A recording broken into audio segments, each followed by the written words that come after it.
जन आवे मैं मल सु करता बातक जन आवे पाड़ूंगा बो बात ले पीछे पछतावे पाड़ूंगा बो बात ले पीछे पछतावे मैं मल सु करता दिष्ट हमारो देख के पीछे कर जोड़ो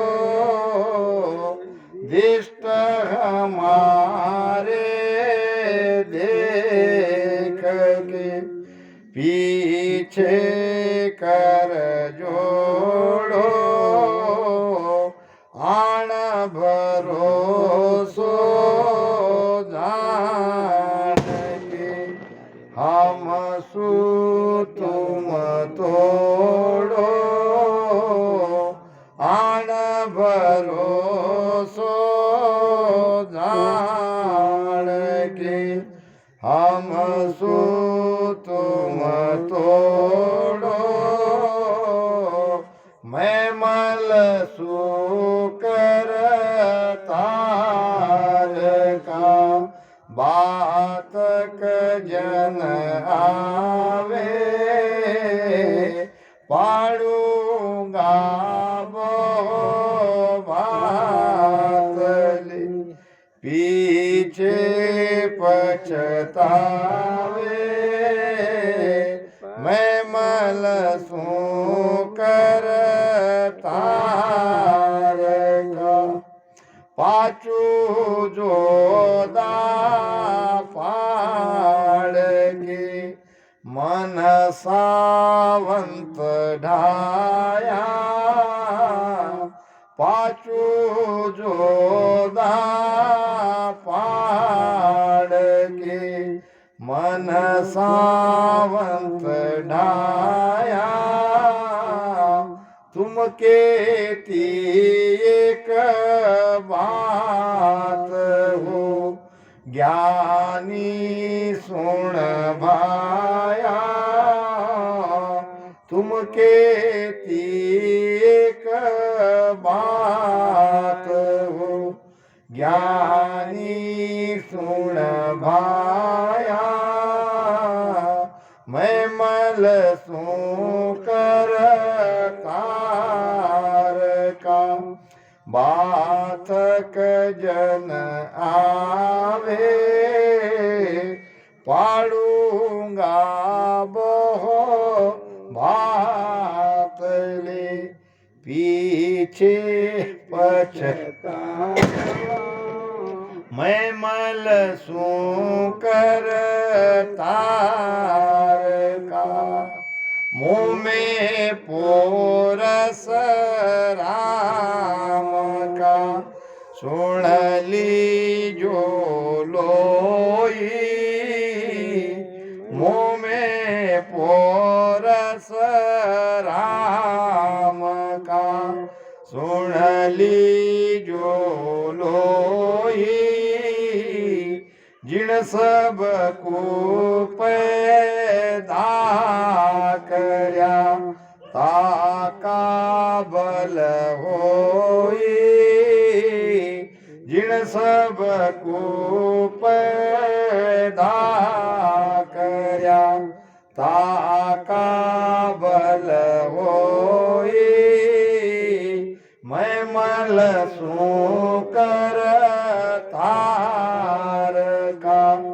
बातक जन आवे पाड़ूंगा बो बात ले पीछे पछतावे પછતાવે મૈમલ શું કરતા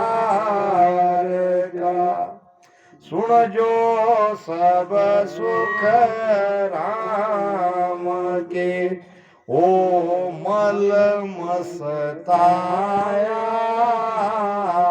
સુણજો સબ સુખ રામ કે ઓ મલ મસ્તાયા त्रिकुटी शहर मंदार में घूमत है भाया त्रिकुटी शहर मंदार में घूमत है भाया मैं मल सू करता बात जन आवे पाड़ूंगा बो बात पीछे पछतावे मैं मल सू करतार का। मल मल किसको कहते हैं? मल यानी पहलवान, मल्ल मराठी में। यहां मल कहाँ है? तो कौन है मल? ये बैठे हुए सभी पहलवान है। क्या ताकत है हमारे अंदर? अनुभव ज्ञान की ताकत, शब्द की ताकत। किसके मल है? करतार के, परमात्मा के, राम जी के।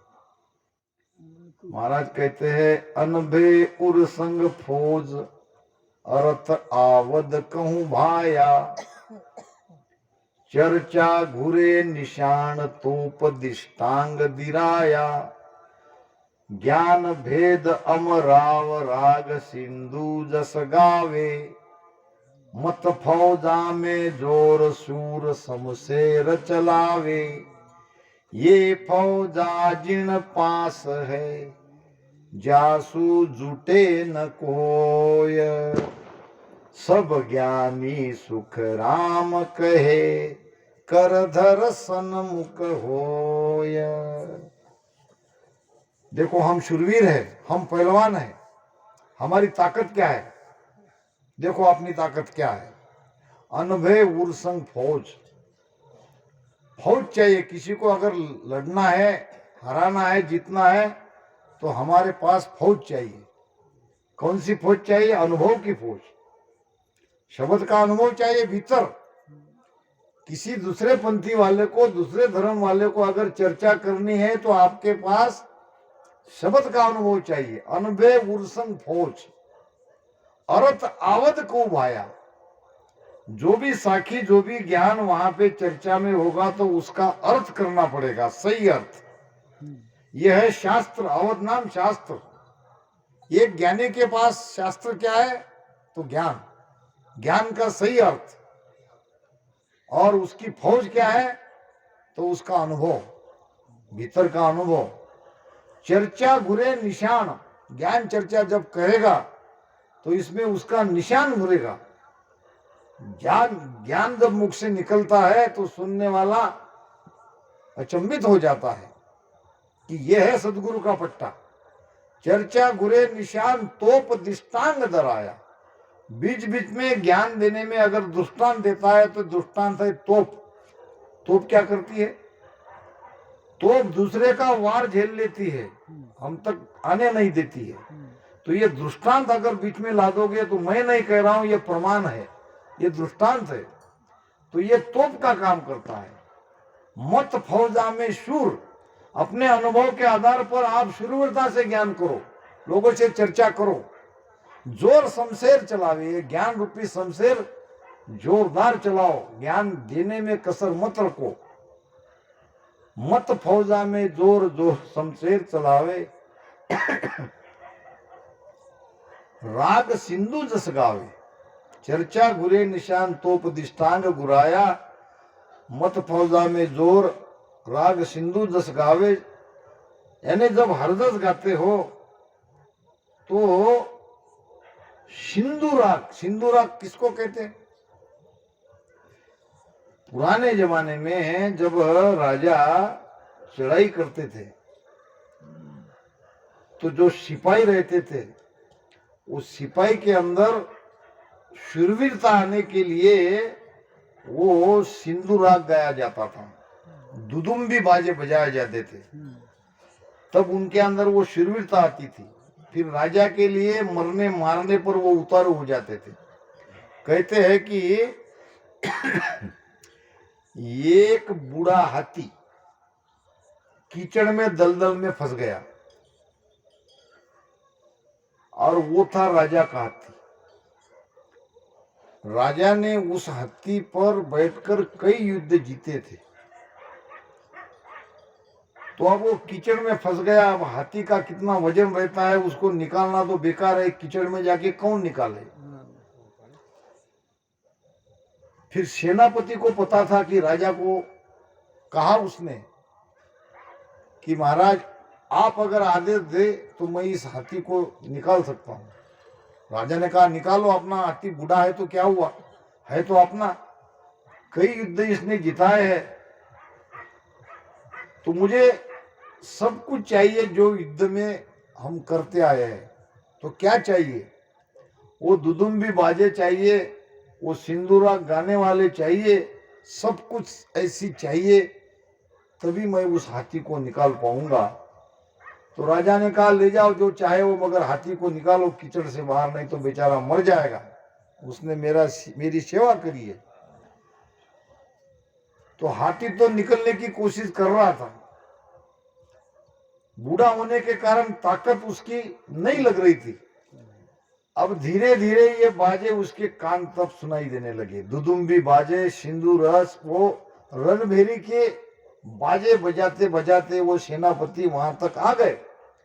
जैसे हाथी ने वो बाजे सुने, पूरी ताकत से कीचड़ के बाहर निकल गया।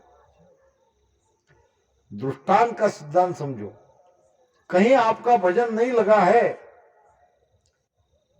तो ये हरजत गाने के लिए लगाओ, ये प्रेरणा देने के लिए हरजत महाराज के, साख महाराज के भजन के जो भी पद है या साखिया है वो गाने के लिए लगाओ। आपके अंदर वो शूरवीरता आ जाएगी, आपका मन बराबर भजन में लग जाएगा। हम ऐसे बैठे रहते हैं, कोई कहता ही नहीं है, कोई देखता ही नहीं है, तो भजन नहीं होगा। यहां भी शूरवीरता चाहिए। तो शूरवीरता आती है महाराज के ज्ञान से, वो ज्ञान वहां देना पड़ेगा। नहीं दे सकते तो कोई लगा दो एक हरजस, वो सुनते सुनते आप भजन करो। ये महाराज ने कहा है कि ये जो गुण न्यारो राग में यूं चर्चा में होए, ये चर्चा में भी ये राग है, ये गुण है। तो महाराज फरमाते हैं मैं मलसू नाम हूं, उस राम जी का मैं पहलवान हूं, बातक जन आवे, मेरे साथ ज्ञान चर्चा करो। मैंने कहा है कि मत फौजा में सूर जोर शमशेर चलावे, ये फौजा जिन पास है जासू जुटे न कोई। ये सारी फौजें जिनके पास है, ये सामग्री जिनके पास है, इससे कोई हरा नहीं सकता, कितने भी क्यों न ज्ञानी हो। सब ज्ञानी सुखराम कहे करधर सन्मुख होए, सभी ज्ञानी आपके सन्मुख हो जाएंगे, आपको मानेंगे, आपके ज्ञान को मानेंगे, आपकी भक्ति को मानेंगे, आपके सद्गुरु को मानेंगे, आपकी वाणी को मानेंगे कि है आपके पास जो ज्ञान है वो सद ज्ञान है। तो इस प्रकार हमारे चर्चा करने वाले चाहिए, तभी ये धर्म बढ़ेगा। धर्म बढ़ता है ज्ञान से। महाराज ने कहा है ज्ञान सुने सुन चेत जोरे, सिमरो निदीन दयाल। ज्ञान सुने सुन चेत जोरे, सिमरो निदीन दयाल। तीन लोकायिता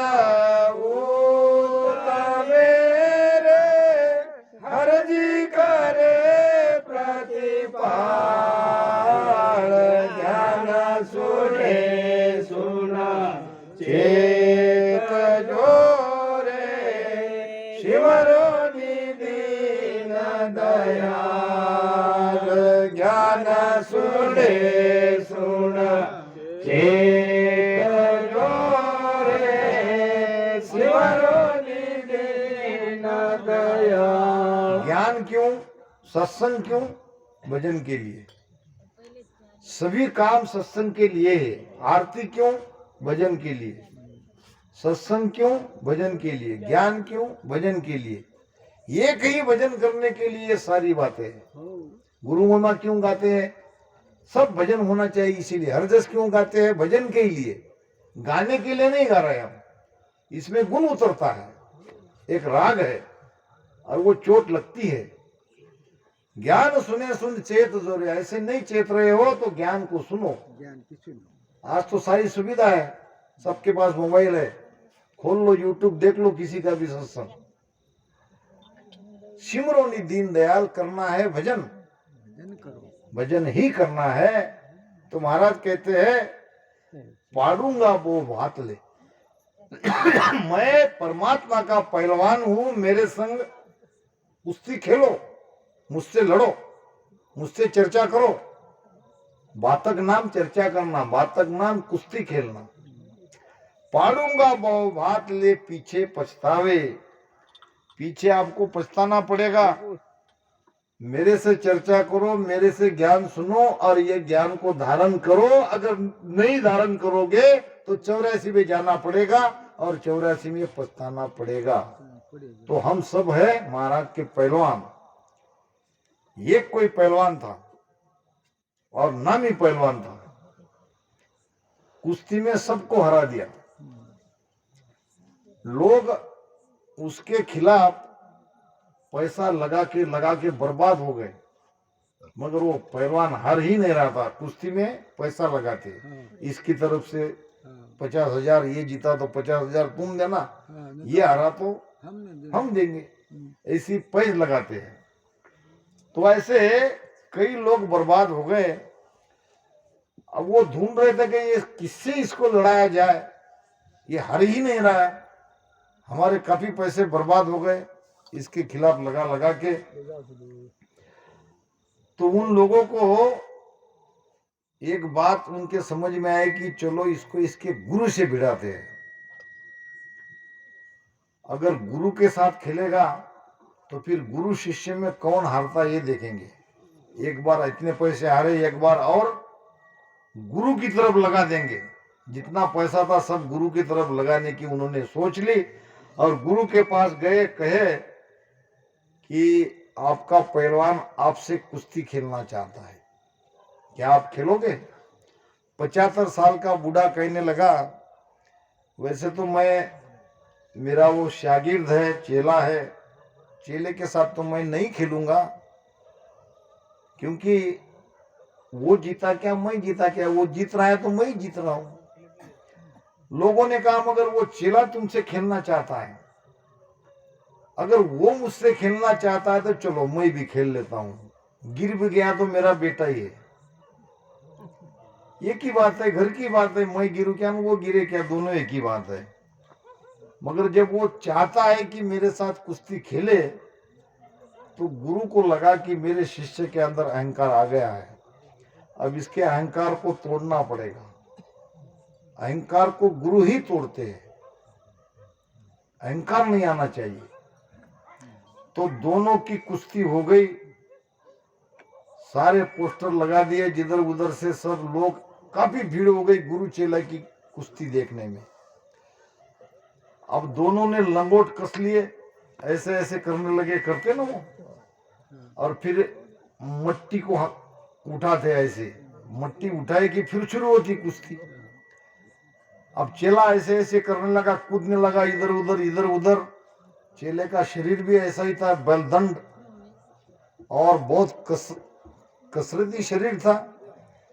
अब बूढ़ा भी उससे कम नहीं था, मगर उम्र हो गई थी, 75 साल का बूढ़ा था। अब दोनों ने मट्टी उठाई और आग की पात लगी नहीं, इतने में चेले को चित कर दिया और बूढ़ा गुरु उसके छाती पे बैठ गया।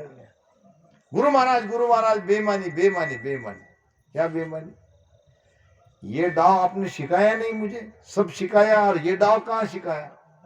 ये की पलक में मुझे पटक दिया, ये डाव तो मैंने आज तक जाना ही नहीं।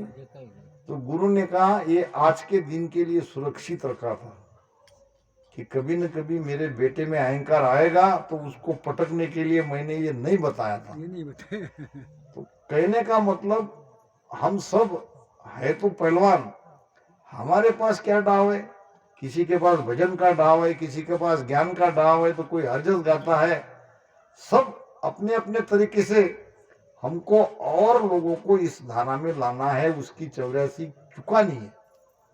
सत्संग इसीलिए तो लेते हैं कि कोई नया आ जाए, इसमें जीव जग जाए।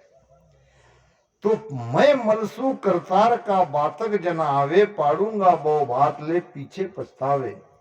अगर ये ज्ञान नहीं सुनोगे तो पछताना पड़ेगा। दिष्ट हमारो देख के पीछे कर जाओ। अब कैसे देखना है? ज्ञानी को देखना है तो ज्ञान से देखना पड़ेगा। महाराज कहते हैं, मुकुल को ज्ञान कर सोई, उठ बैठ क्या मेरी होई, बोली सबे बात सब ठाणो, करणारत सुमोय पिछाणो। मोकुल को ज्ञान कर सोई, उठ बैठ क्या मेरी हुई। कैसे उठता हूं, कैसे बैठता हूं, किस देश का ज्ञान दे रहा हूं, 3 लोक का दे रहा हूं कि चौथे लोक का दे रहा हूं, भीतर के चक्रों को कैसे छेदन करने का मैं ज्ञान दे रहा हूं, ये लखो। आप इस भेद को सुन के नहीं समझ सकते, आपको भजन करने के लिए बैठना पड़ेगा, तभी लखने में आएगा। दृष्ट हमारो देख के पीछे कर जोड़ो, यानी मेरी तरह तुम भजन करने के लिए बैठो और फिर मेरे सामने आप हाथ जोड़ो। जोड़ोगे, शब्द जगेगा तो वो तो जोड़ने वाला है, वो तो कहेगा ही कहेगा कि धन्य आप मुझे मिल गए, नहीं तो मैं तो 84 में चला जाता। आन भरोसो जान के हमसु तुम तोड़ो। आन दिल की भक्ति बता के तुम मेरे से ये ज्ञान चर्चा नहीं कर सकते हो, मुझे हरा नहीं सकते हो। पांचू जोधा पाड़ के मन सावन ढाया, मैंने 5 युद्धों को गिराया है। बड़े बड़े योद्धा हमारे भीतर बैठे। कौन से? काम, क्रोध, लोभ, मोह, अहंकार। कितने योद्धा बड़े बड़े हैं। पांचू जोधा पाड़ के मन सावंत ढाया। ढाया यानी उसको भी खत्म कर दिया। किसको? मन को। सावंत यानी क्या? शूरवीर। सामंत दादा जो हम कहते हैं कि नहीं, उसको सावंत ही कहते हैं। सामंत दादा यानी शूरवीर की पदवी दी है उसको, शूरवीर थे वो। तो मन रूपी सावंत को भी मैंने खत्म कर दिया। मन बचता ही नहीं, त्रिकुटी में जाने पर पूरा तरह से खत्म हो जाता है। ये काम, क्रोध, लोभ, मोह, ये विकार भी खत्म हो जाते हैं और ये मन भी खत्म हो जाता है। इसीलिए महाराज ने कहा है, मन मारो रे माया छोड़ो रे, ममता राखो घेर। मन मारो रे माया छोड़ो रे, ममता राखो घेर। कुबुद जलाओ कामना रे, सुरत सास दिस फेर। राम कथे वो मथे रे, जब पावे निज भेर।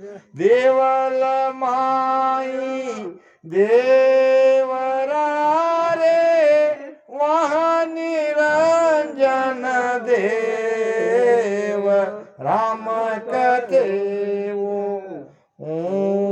मथे रे, जब पावे निज भेद। पूरा ज्ञान खुला क्रिया।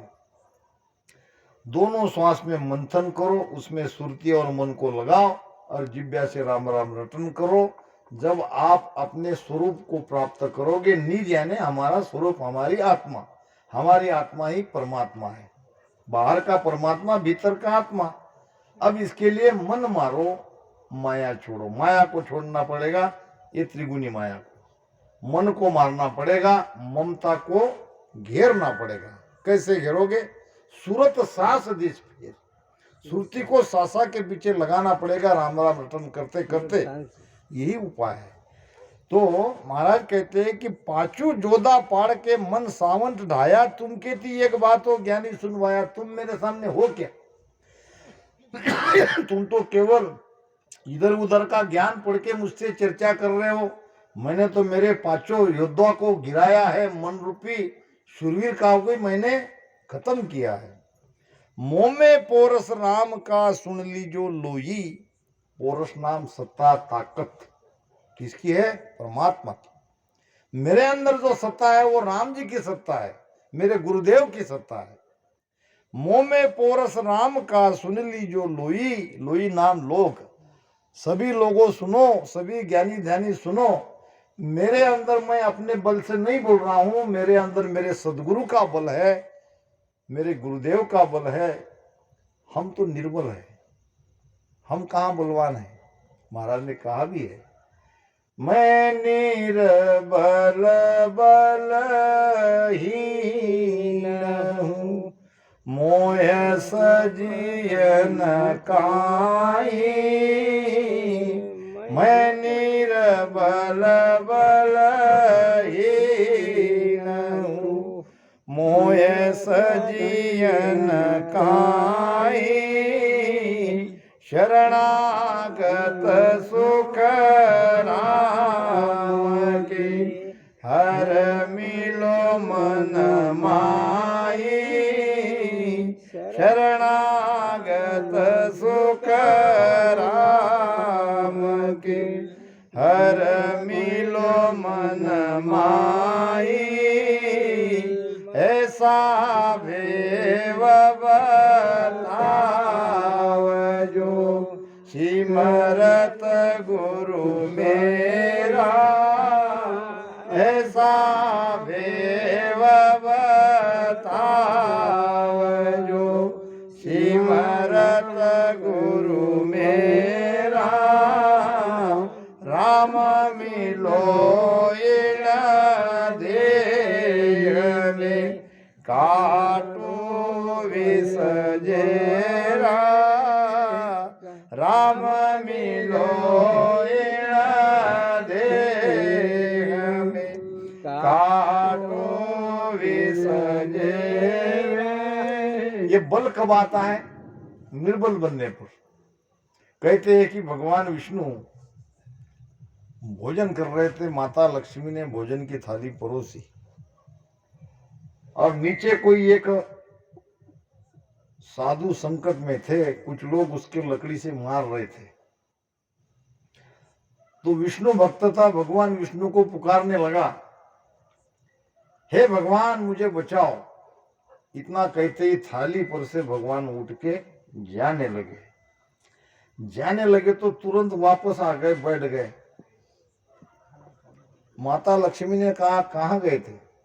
मृत्यु लोक में एक भगत संकट में था, उसको बचाने के लिए गया था। फिर बचाया क्या?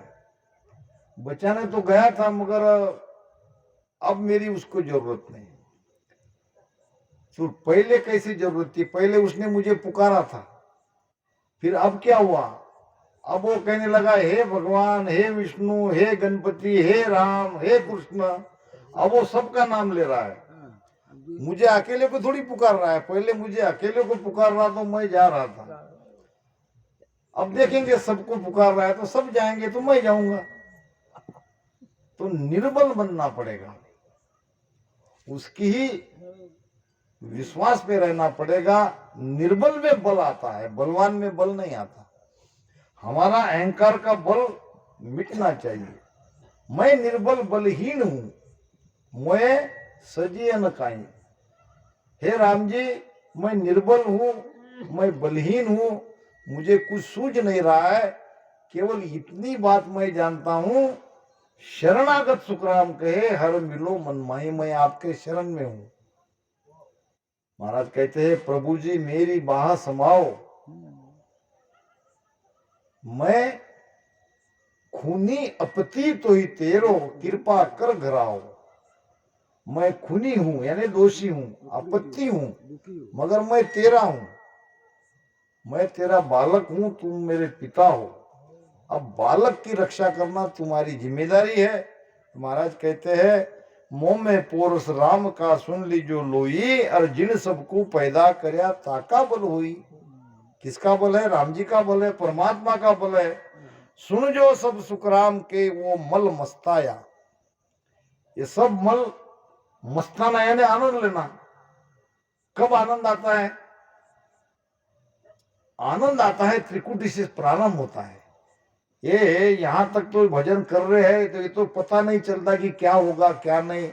ये जो कह रहे वो देश है भी या नहीं है, कि हम सुनते सुनते ही चले जाएंगे। जब त्रिकुटी में जाएंगे तो आप भी मस्ती में आ जाओगे, आपकी आनंद से भर जाओगे। मस्ती यानी आनंद। सुन जो सब सुखराम के वो मल मस्ताया। ये भजन करने वाला पहलवान मस्तवाल होता है त्रिकुटी में। त्रिकुटी शहर मंजार में घूमत है भाया। वहां का आनंद अजब आनंद है। तीन लोक में वैसा सुख नहीं है। वैसा सुख प्रारंभ त्रिकुटी से होता है। इन्हीं शब्दों